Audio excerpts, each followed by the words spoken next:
Yes. Back again on this one.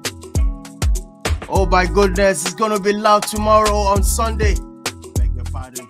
You don't need the building. Welcoming everybody onto this show, no doubt about it. Thank God. Absolutely, it's Friday. Yes, it's Friday right here in our studio. I'm telling you, the weather is so cold, chilly. I'm telling you, it's raining right here in Maryland.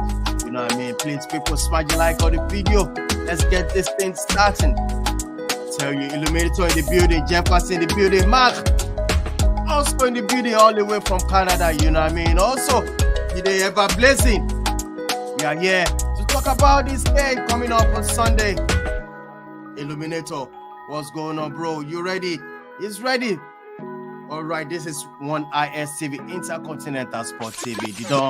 The host for today's show. All right, what are we talking about today? We are looking at two countries, England, Spain. Let me tell you the country I love. Let me scratch my head. Nigeria. Oh, forget about it. All right, it's EURO2024. Whoa, who's gonna win this?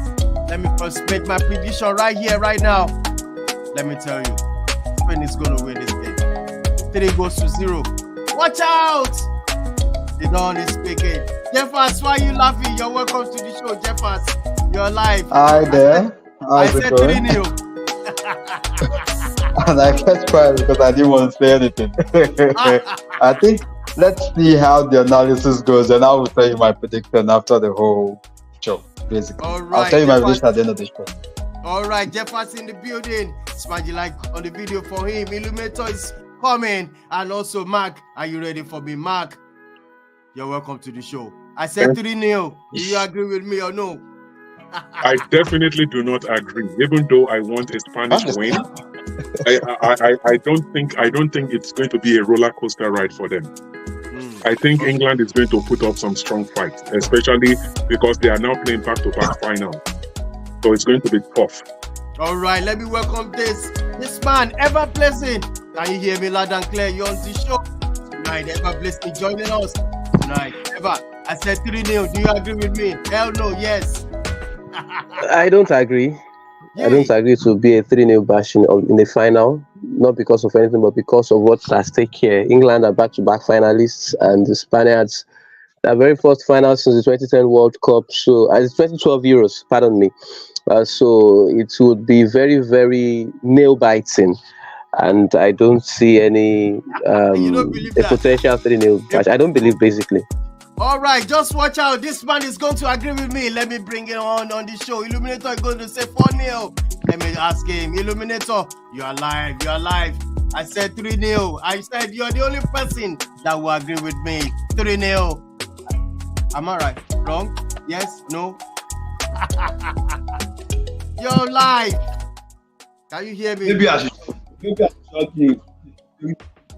shock you. Shock me. It will fight. Play 5 England. Oh my goodness! I tell you. All right. I can hear you. All right. Spain 5, England 0. I said it. It's going to be bashing tomorrow. You see soccer. I mean, ball on the ground. You see, Spain is just up there. Well, today is the preview for the game coming up on Sunday. That's the Euro 2024, hosted by Germany. It's going to be another massive game on Sunday. Please smash the like on the video. This is One ISTV. I have in the crew Jeffers joining me tonight, and also Mark, which says, "Do what you say, what you mean." Yes. Do what you say what you mean. Say what you mean. Fantastic. Tonight he's going to say what he's going to say, and he's going to do what he's going to mean. I know where you're coming from, Mark. Just hold on. All right. Jeffers. Okay. All right. One more moment. Let's get this thing started. Let's start like this. Tomorrow is a big game. Illuminator, can you talk to me? Tomorrow, okay, who am I? Okay, Mark, tomorrow is the final. On Sunday, it's going to be the final. Yes. So, please talk to me about these two teams, England Yeah, Spain versus England. These are heavyweights in the European soccer, and also especially world football. The Spaniards they have done very well for themselves, because in the space of a period of 12 years, they have won back-to-back Euros, and they have also won the World Cup. That is between 2008 and 2008. Sorry, they won the Euros 2008. They won the World Cup 2010. And they also won the Euros again 2012. So within a space of 4 years, they did something wonderful. And now they have won the Euros three times. They played 4 finals. They lost one final to France in 1984, but they won in 1964, 2008, and 2012. England are just playing their second final. We remember that Euro 96, which I saw. They lost in the semi-final. This same Gareth Southgate was the coach, and it was the one that lost that faithful penalty kick.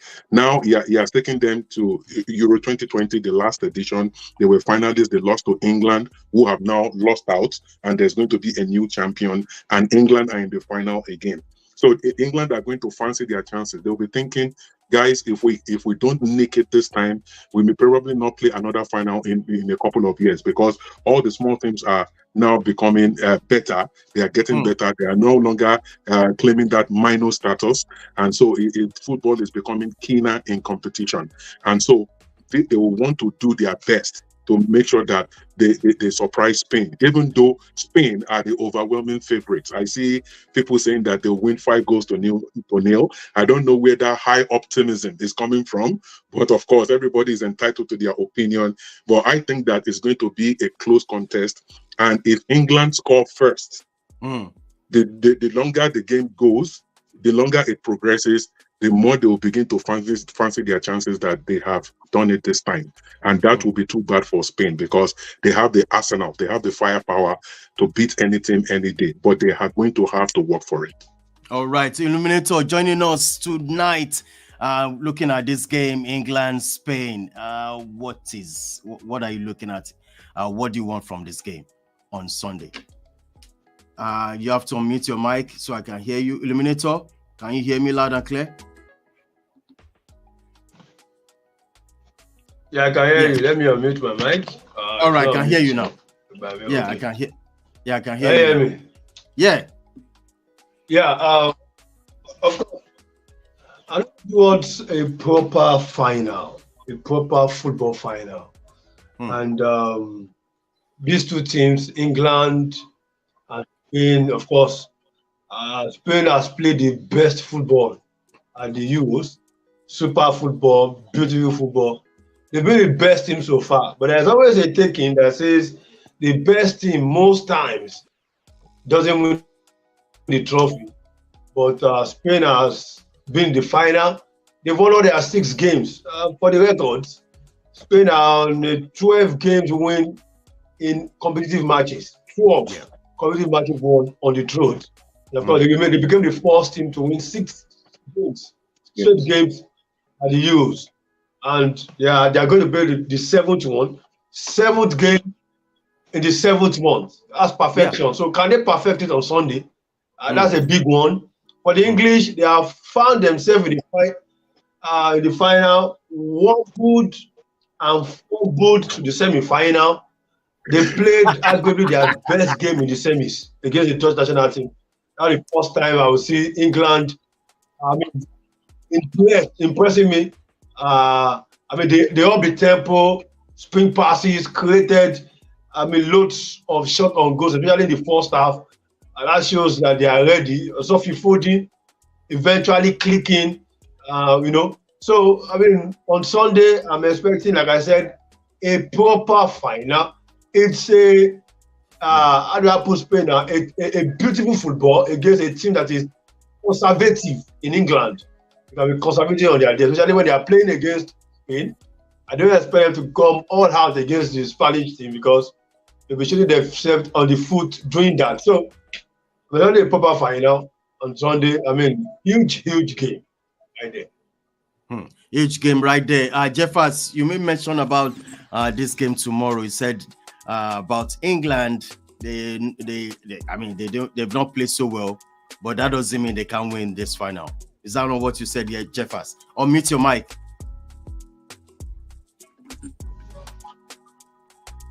Yeah, Jeffers, can you hear me? All right. Okay. Yeah, I can. I think so far, I think if there's one thing that we've learned about football games is the fact that the best team doesn't exactly get to win it at the end of the day. And I think this is what we might be seeing a repeat of in Sunday's final. I would say yes, it's a battle between two sides that have had contrasting fortunes so far in the tournament. You're seeing Spain that has had a very outstanding record and outstanding performance so far in the tournament so far, compared to an England side that has basically found it hard to actually get their momentum going. In fact, so far, their best game so far in the tournament has been the semi-final against Netherlands, and it's taking me keen. It's as if you're looking at 2016 all over again. The same thing happened to the Portuguese side. They struggled and struggled. In fact, to be honest with you, the only game Portugal won in that tournament in 90 minutes was the semi-final against Wales. They drew the first game in the group stage, drew the second, drew the third, went into shootouts in the second round. The same thing happened in the quarterfinal. And when it got to the semi-final, that was the only game they won. Even the final, they also went into extra time as well. Too. Extra time. Yeah. The same thing is looking like it's going to happen here. But I think you said 3-0 to Spain. Someone said 5-0 to Spain. 5-0. I can tell you one thing for certain.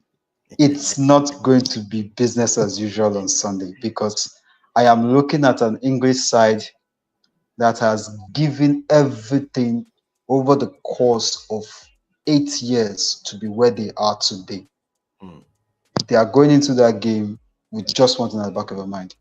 This is squeaky bum time. This is the only time we can get it. We have everything we need to do to get it right. The only thing we just need to just do is go in there, take this game. If you can take it in 90 minutes, fine. If you can take it in 120, fine. If you can take it in shootouts, fine. But one thing is certain. It has to come home. And I guess they have everything they can do. It's just a little bit of tweaking in certain adjustments in some areas, and they're good to go. So for me, personally, I think I might be bold to say it. Before the tournament started, I went to get a jersey. And the jersey I got was actually a Three Lions shirt. So I can proudly say that I'm going to be wearing it on Sunday. And I'm backing my team to actually win the tournament. Definitely. Oh my goodness, ever blessing. You have to talk to me right now. What do you feel about this game coming up on Sunday, England, Spain? Ever blessing, can you hear me loud and clear? You have to unmute your mic from your side. All right.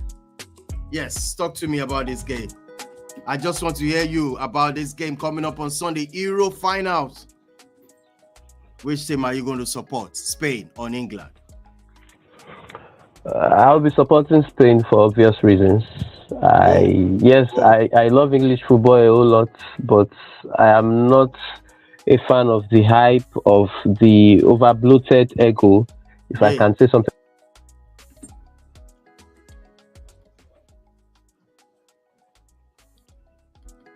I can't hear you.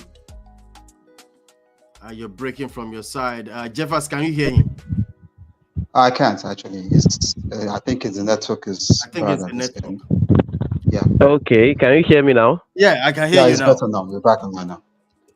So I was saying that beyond the ego and the hype surrounding the English lads, I feel that if there's anything that has played absolutely better football in this tournament so far, it has to be the Spaniards. Like Tolu alluded to earlier, he said they have been the only side to have won 6 successive games in the history of the Euros for the very first time. That counts for something, and you would expect that when a team achieves that kind of record, you want them to have that crowning moment of ultimately winning the trophy, which I think should the Spaniards do, I will not be surprised, I will not be shocked. And for the English lads, we can go ahead and begin to argue how they deserve to be in the final, how Gareth Southgate deserves to at least be rewarded for a job that he has done to some extent really well, and to some other extent not so well, going by how the team has been since he came on board some 8 years ago, prior to the 2016 Euros in France. So all of this can go into the conversation, and we can begin to argue from now till whenever that, oh, he deserves to win and deserves not to win. But just like someone put it out there yesterday, after the Three Lions defeated the Dutch guys on Wednesday, and he said we can all grudgingly look at how the outlook of the English national team has been. We can all admit that we do not like the phase and the methods of Gary Southgate, but we can just for one time give this man all his credit. Playing in the semi-finals and even the finals of back-to-back Euros and the semi-finals of the World Cup is no mean feat. And if we think it is something that is so easy to achieve, why hasn't teams like France, teams like Germany, why have they not been able to, achieve this kind of feat? And this is where I think I'll give credit to, and kudos to Gareth Southgate for a job he has done at the M's, and for also, bringing up this kind of team, because prior to the Euros, it was all about how his Euro team will not be able to go far because it lacked experience. It lacked, that those proven players you want to say, oh, they are experienced, they are tournament worthy, if I can put it like that. So prior to the Euros, these are the conversations we're hearing, and now all those narratives have just, gone out of the world, and we are no longer hearing them. And it's about coming home. By and large, any teams that emerges as winners on Sunday will be deserved based on what has happened in this tournament so far. All right. Illuminator, it's your time to take us to the lineup for England. Which player do you think you want to see on the lineup for England playing on Sunday? I mean, we have so many players. People have been crying out for Kane should be on the bench on Sunday. But do you think Kane should be on the bench? I mean, looking at this tournament, Illuminator, Kane has been like this, So, what do you think about? You can't put your captain on the bench. You can't also put your top 9 on the bench. He's not 39 years old. He's 31, and he has scored 3 goals so far. He's joint top scorer as we speak. So there's no way you will put Harry Kane on the bench. That would be disaster Gary Southgate if he ever tries that. So Harry Kane will definitely start. And looking at England, all through this tournament, they've had various formations. They've played in their first game, they had a flat 4-3-3 formation played. In their second game, they went out with a 4-2-3-1. The same thing, their third game, 4-2-3-1. Of course, also throughout the group stage. In the knockout of 16, they also went with a 4-2-3-1 formation. In the quarter final, they went with a 4-2-1 formation, while the same thing was done in the semi-final. So a quick one, if we are to look at England's players starting, I don't think there will be a change in personnel. The only change in personnel could be Luke Shaw taking the place of Trippier at the left back. I mean, have a sizable and a proper left back instead of using an inverted player with using the right leg on the left leg. I mean, on the left side. So I think Luke Shaw alone will be the only change. The midfield stays the same. Kobe Mino has brought a lot to that midfield. He's completed the most passes as far as any English player is concerned at the Europe Championship. Of course, you have Declan Rice. He has to stay. Jude Bellingham also has to stay. 3-man defense, definitely. You expect Gareth Southgate to continue without 3-man defense. And of course, have his midfield pack, 3-4-2-1 formation with Foden to play. Saka keeps his place. Jude Bellingham keeps his place. Harry Kane keeps his place. Harry Kane must start. He must. Wow. He might not have gotten the service you expect him. I mean, because of the way England plays. Like I said, the best game England have played at this tournament has been against the Netherlands. They up their tempo with that 3-4-2-1 formation they've used that they start using from at the quarterfinal. I think apart from that, you cannot just wake up in the final of any match and say you are going to pull out Harry Kane, you'll be shooting yourself in the foot. I mean, 3 goals so far, top scorer right there. For the Spaniards will also keep their team. The only thing is, Cavaja will come in place of what's his name now? Jesus Navas right there, because Navas has to come in for Cavaja because of the red card. So Cavaja is back. He'll be back to his place. Every other person, Daniel Mo continues in the middle because Pedri is injured, and of course, it's not left for Jose Luis Fuente to decide who will play between Nacho and Nomad. Nomad got a suspension in the semi-final, and of course, Nacho has to come in for him. So Emerick Laporte stays.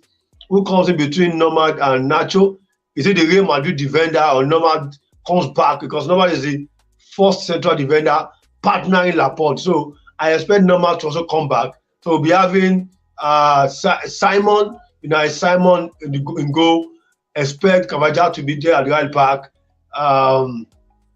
Spain keeping that defense that started the whole competition. Cucurella also at left back. Nomad, of course, Emerick Laporte. In the middle, it's been 4-3-3 for Spain. They've not changed their formation. The only thing when they are moving, they are playing, there's a way their formation changes in play. I mean, Spain has been that thing has been unique in their style of play. 4-3-3 stays. You've got Rodri, you've got Daniel Mo to play, you've got Fabian Ruiz. Then up front, expect Nico Williams, Yamal, and of course, Alvaro Morata, the captain. So I think that's the starting 11 for both teams. I don't expect, apart from changes of players coming in for Spain, of course, Luke Shaw taking the place of Akay and Trippier. I think we'll be having a balanced team from both sides. All right, I'm going to do it this way now. Considering this lineup now for Spain, Ever Blazing, do you agree with Illuminator with this lineup going for Spain lineup? Ever Blazing, can you hear me? Of course, I can hear you. And do you agree with that? I agree 100%. But as we all know, the game of football isn't about what you put up, what your setup for every game. It's about how you intend to make that team play, which I think will be a very key factor in this final that is to come on Sunday. Number one, we know how explosive the two wingers for the Spaniards could be, Nico Williams and Lamine Yamal. As a matter of fact, I was reading somewhere earlier today, we have given a lot of credit to these two young lads, but more seems to have gotten the way of Nico Williams, because he has actually been responsible for 42% of Spain's attack in this competition, while Lamine Yamal can only make do with just 24%. So it tells you that no matter how enterprising the Spaniards might want to set up or might be on the field of play, whether they will get goals, whether they will not get goals, it is hugely dependent on how they try to fashion out the offensive department of the team. And that is where I think these key battles will be happening on Sunday when the two teams lock on. Now, I can tell you for a fact that like 9 players of these Spaniards have scored. In fact, a total of 9 players have all gotten the goals for them. And that tells you that goals could come from anywhere. So if England wants to prepare for anything, that should be one thing to be taken to cognizance on the part of Gareth Southgate. Goals can come from anywhere. It can even come from the bench. You can bring someone on board from the bench and get the goal, just like we saw against the Germans in the quarterfinals. So that is the very first assignment that Gareth Southgate would need to really try to settle. And it's so funny that I'm speaking in defense of Gareth Southgate and England. Of course, I want the Spaniards to win, so I will not really dwell on how they will be curtailing whatever attacks that comes from the Spaniards. So, for the English national team, another aspect where I think they can bank on. This is why I think this game will not, end in that very large score line that we have seen. Yes, the Spaniards look like they are perfect on paper, but one weak link in their defense has been Marco Correa. He's been absolutely incredible in this tournament offensively. What about the defensive frailties, which I think the English lads can also bank on because it's a player they know really well. They play against him every week or 2-3 weeks after each other, and they know his capabilities when it comes to defending and not offensive. So has he been reliable for the Spaniards in this tournament offensively? Of course, he has been doing that. But where the problem will be is when it is now left to him defending the team, and he plays against a certain Saka who can be a thorn in the flesh for any defender. Some people might tell you he's not really, it doesn't look like he's cut out really well totally for the English national team and also for his own individual self. But hey, this guy is absolutely instrumental to what Gareth Southgate has achieved so far in this tournament, and it was quite obvious in their game against the Dutch on Wednesday when he was really, really defending and at the same time being offensive. So Marco Correa would have a big one on his hands when the game happens on Sunday. So that's the very first week, another weak link for the Spaniards, which I think the English national team could explore. But maybe I should just flip to the Spaniards and tell you how I feel they can also hurt the English national team. Their game I saw against the Dutch, Kobe Maino, Declan Rice were pivotal in how they shaped up, how they absorbed the threats from the Dutch guys and how they ensure that the goals didn't exceed more than one. So I can tell the English guys that if they score first, they should not forget that the Spaniards scored 2 against one of the best defensive sides in this tournament. In the twinkle of an eye, the French national team, who didn't concede so much so far in this tournament, they scored 2 in the first half. So it can happen. If it has happened before, who says it cannot happen again when they take on the English national team in the final? So the explosiveness of the Spaniards can actually rub off positively on the English guys, and they can just, concede even when they don't expect. And of course, they have Dani Olmo in their ranks, Fabian Ruiz, who can, give you something like a box-to-box midfielder. You can see him in your box and even in the opposition's box, trying to wreak some havoc basically in the opposition's defense. And a lot can be said because of time and because I cannot cover everything. It will be a great game, trust me, because of what these teams have in stock and what they would be giving even the neutrals come Sunday when the two teams take on each other. So I think I will just rest for now and allow the other guys on the show to just take it up from there. All right, thank you so much, Mark. You said you want to say something about this English team. We have Pickford, Walker, Stones, Guehi, Trippier, Rice, Maino, Saka, Bellingham, Watkins, and Kane. Jeffers, you made mention of Watkins and Kane. Can they play together? But I'm still coming there. Yes, they can. Okay, we'll talk about it later. All right, Mark, go ahead. Yeah. So what I would just like to say 2 things. First, I am concerned about the right flank for England when Kyle Walker is playing right fullback and Saka is pushed to the right flank. It on paper it looks very good, but in practice it hasn't always worked out very well. We saw that in the group the group games. Yeah, because I think it was against Slovakia when Slovakia scored first. It really hurt them, and it was like both of them did not have that synergy to understand how they should manage that right flank, and it really caused a lot of problem. And if not for the acrobatic display and the sheer brilliance of Bellingham, we will not be talking about England playing in the final now. But it is left for Southgate to resolve that. For me, I think that personally, Saka is always better playing at right back because it gives that team a kind of balance. He knows how to overlap and he retracts very well. But when Kyle is playing, he's meant to stay up there. And when he doesn't make forays into the box, it's like he's stagnated. So people start to expect him to do something. But when he plays from the right back, he seems to read the game better and cut up front and then provide crosses or even go for goal himself. So that is the headache for Southgate to solve up. Then the other thing I would like to say is that despite the fact that Spain are the overwhelming favorites to lift this trophy. The one thing that I think that England has is that air of invincibility. Yes, Spain they have impact players like Dani Olmo, like Fabian Ruiz, like Lamine Yamal, like Nico Williams, and also Rodri. But the English team has their own impact players, like Harry Kane, who I know, like Illuminator said, will always start. There is no better striker in that squad than him. And he's the one, when you are going to war, you go with your best soldier, and he's the best attacker in that squad. So he's definitely going to play. And I think he's the captain, right? Am I mistaken? Yeah. So in the final, he is going to start. So that is a foregone conclusion. And there's Bellingham. He has had a fantastic season, first season with Real Madrid, and he has carried that from here.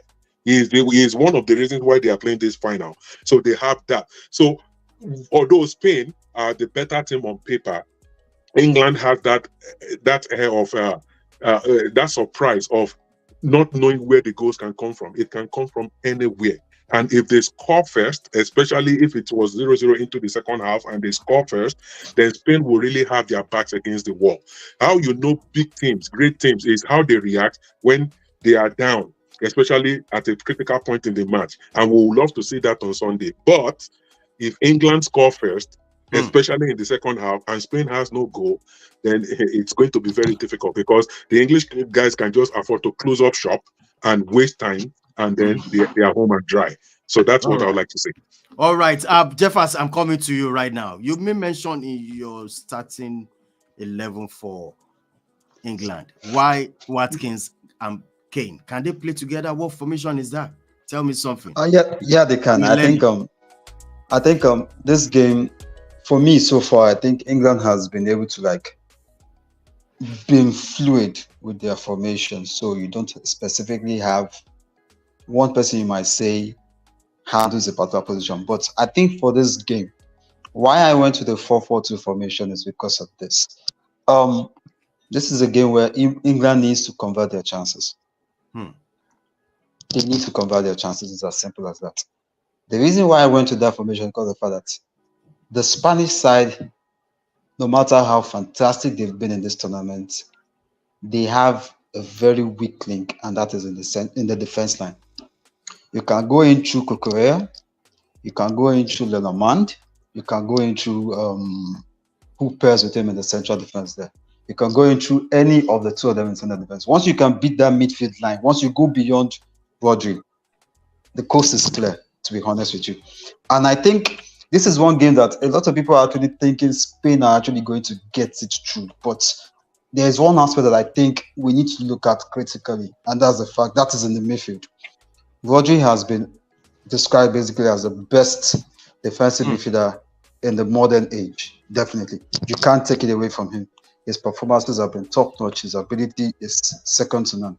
However, for those of us who are fans of the Premier League, we saw the fact that Rodri majorly struggled against two sides this season.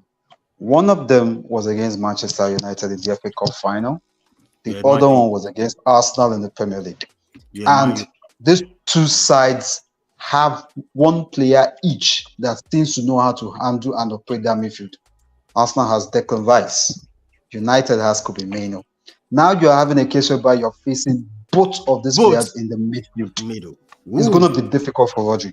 And one thing about the Spanish side is, if you can successfully find a way to cage Rodri in that midfield, you have a field day. Because I don't see anyone stepping into cover for them. So what's going to happen is this. You already have a two pivot four. One person goes forward, one person stays behind. How Southgate is going to work it with Mainoo and Rice is left to be seen. But obviously, one person is going to be on guard duty on Rodri. I know Illuminator will disagree with this. I'm getting access to link up with that midfield. Now you come down to the attack. When you can be able to cage that midfield, the attack is this. I put Harry Kane and Watkins. There's a reason why. So far in this tournament, we are not going to take out the fact that Kane has actually been struggling. Yes. He is not fully fit. Now, what I want to see with England is this. We know Kane can play perfectly as a 10. You get me? Yeah. He can play perfectly as a 10. So what I want to see is Kane drop into the midfield because basically if he stays up front, all eyes will be on him. Every defender will want to go towards him. There is an option of a second card which comes in the form of Watkins. Watkins is fast, is quick, and he can move. And compared to what we've seen so far in the tournament, Watkins doesn't take time. If he has a chance to shoot, he takes it directly. I think England needs a pivot man up front there. And in this case, even though Kane is a talisman, I think Kane would do a whole lot better in falling back to actually create chances for Watkins to get through.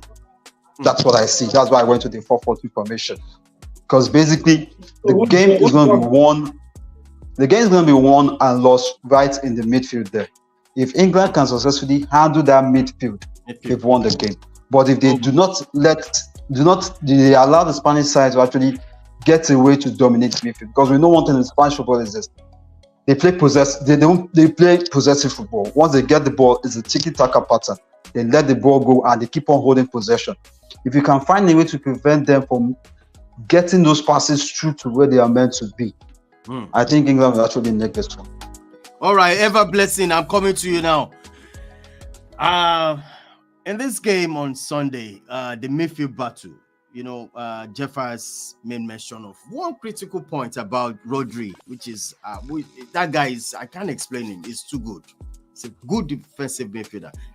Ever Blessing, do you think England can actually hold down Rodri in the midfield? The midfield battle is going to go to who? Is it England or Spanish is just going to ride them? Ever Blessing, can you hear me? Yeah, go for it. Yes. I'll take us back to the quarterfinal game between Germany and Spain, where Rodri and Fabian Ruiz were perfectly outwitted by the duo of Ike Gundogan and Emre Can, and it worked for a lot of aspects of that game. And that tells you that, like I said, the Spaniards looks perfect on paper, but it doesn't mean they are impregnable. You cannot, penetrate them and even make them bow to pressure. So what happened in that game was, before Unai Simon could even take a sneak peek to either Rodri or Fabian Ruiz, the two of them have been constantly pressed by both Ike Gundogan and Emre Can. So that will force the keeper, of course, to have to resort to playing long balls to the middle, and that can destabilize whatever plan the Spaniards can bring to the table on Sunday. So it's a thing that can be achieved. And knowing the kind of person Gareth Southgate can be very conservative and very, very rigid. He would prefer to stick with his own plan, which I want to see the name Jeff has also mentioned. If he can just reason along what has been said, that you have Kobe Mainu in your team and you have Declan Rice in your team. Kobe Mainu can, give you that thing, can make Rodri and Fabian Ruiz, make them very, very uncomfortable and get you what you need with regards to keeping the Spaniards midfield at bay. It is possible, but the big question is, can Gareth Southgate just think along this line? Can he just think along this line and see the feasibility of this if he would make it happen? Because it's one thing to know the problems, it's another thing to want to tackle the problems. So that's why I feel the big problem will be for Gareth Southgate and England. All right. Illuminator, let me ask you one thing. Between Simon and Pickford, who is better? Pickford or Simon? I think they are on the same level. Oh, no. Jeffers is going to disagree, right? Jeffers, I disagree. Really? I'll say otherwise. Is Pickford better than Simon? Back. Better than Simon. He's way better than Nice Simon. What did you say? Who is better? No offense. I think Simon is better. I think Simon is better. Nah. You see, let me say this. In all of the English goalkeepers that I have known, national team goalkeepers that have made it to national team. I think I saw the likes of a few of Peter Shilton, a few of Tim Flowers, David Seaman for the longest time, and then before we had I think that Pickford is not in the class of any of those guys. He doesn't have that commanding presence. He doesn't have the commanding presence for that box and his defense line. He is only there because he has been the longest person that has occupied that position because there's no one else better. And I think another person that could deputize for him until he had a deep in form was Aaron. I don't know if he's English. Ramsey. Yeah. But he doesn't have, he's not in the class of English goalkeepers that we have known over the years. I think into the late 80s to now. So, but he's there and he's in the final and it's okay, it's good for him. But if I have to compare him with Simon, I watch the La Liga, fortunately, because I'm a Barcelona fan and I follow everything that happens and I see what Simon has done. Normally, goalkeepers in the Spanish team come from Real Madrid or Barcelona, or in a few cases, Valencia and Atletico, but it's majorly Real Madrid and Barcelona. But right now, both clubs don't have Spanish goalkeepers, and the Spanish goalkeepers they have are not in the class of Simon because he's doing excellently well. He is the reason why they did not go on relegation like a few seasons ago, and this past season he did a yeoman's job for them. So if I compare them, place them on the same pedestal, I think Simon will make it. All right, Jeffers, if I want to ask you, who's going to be the, do you think is going to be the danger man for England? Because I know you lost. For Jeffers. Yeah, somebody asked the question, what? Illuminator, yes, I have a question for Jeffers. Go, please, go ahead. Okay, fine, go ahead. Yeah. So, you said Southgate should come up with the 4-4-2. Because of the 4-4-2 and what is coming up front, who is dropping that midfield then? Who is this sacrificing? Foden is stepping out. Let Foden come in the second half. Yes. Wow. That'd be huge, Joe. It's a bold call. It's a bold call, but he has to do it. It's a bold call, but he has to do it. Let's be realistic. With what this tournament so far, and I can tell you, let's be realistic. What? This bold call will be too costly. Way too costly. Foden has dipped, in all honesty. I think he needs to shake, because the thing is this: the England setup looks too predictable for the Spanish side to see. Yeah. He has to do a major surprise to take them off their guard. That's the reason why I said he should put Foden on the bench, then start Watkins. There's a reason why. The main thing is this: look, in games like this, these games are not won on the pitch, they are won on the touchline there. You need to be tactically astute to actually get a result and get one ahead of your opponent. Going into that game with a 4-4-2 formation, I can bet you one thing: if the Spanish side sees that formation, there's going to be trouble, because they will come out prepared for a 4-5-1. Now I'm looking at another person up front. The panic will come in. And when the panic comes in, obviously we know the Spanish defense is not exactly strong enough. You destabilize, you now see defenders making mistakes that naturally they would not make, because of the fact that you're looking at Kane as a danger man, but then you see someone else who is as fast and also prolific right beside him. You now have a case of two choices. Do you stick with Kane or do you stick with Watkins? Whichever one you do, you're leaving the other person open to attack. Wow. That's why you're overthinking too much for that Southgate. Illuminator, I like that question, because that 4-4-2 scare me seriously. Like, what's going to happen? Why? You said? Why are we underrating the defense? Why are we underrating the Spanish defense? Why? Well, why we? I'm not underrating the Spanish bench. The Spanish bench, obviously. Only. Yes. 3 goals only. They compare lesser than England. So I don't know the reality, but we don't have a okay. defense. England has conceded more goals than the The Spaniards didn't concede until the second round. Don't go against Georgia.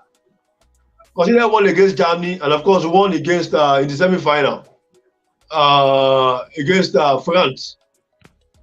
England has considered almost in all their games, except for the goalless draw against who did they play goalless encounter against in the group stage. Considered in almost all their games. They considered in all the knockout games, definitely yes. However, this is not a game. I think this is a game of who can outscore each other, and I think the English side has the ability to outscore the Spanish if it comes down to the game itself, because they will create more chances. I disagree. They can't create more chances than England. Let's wait to see to Sunday. They can't create more chances than.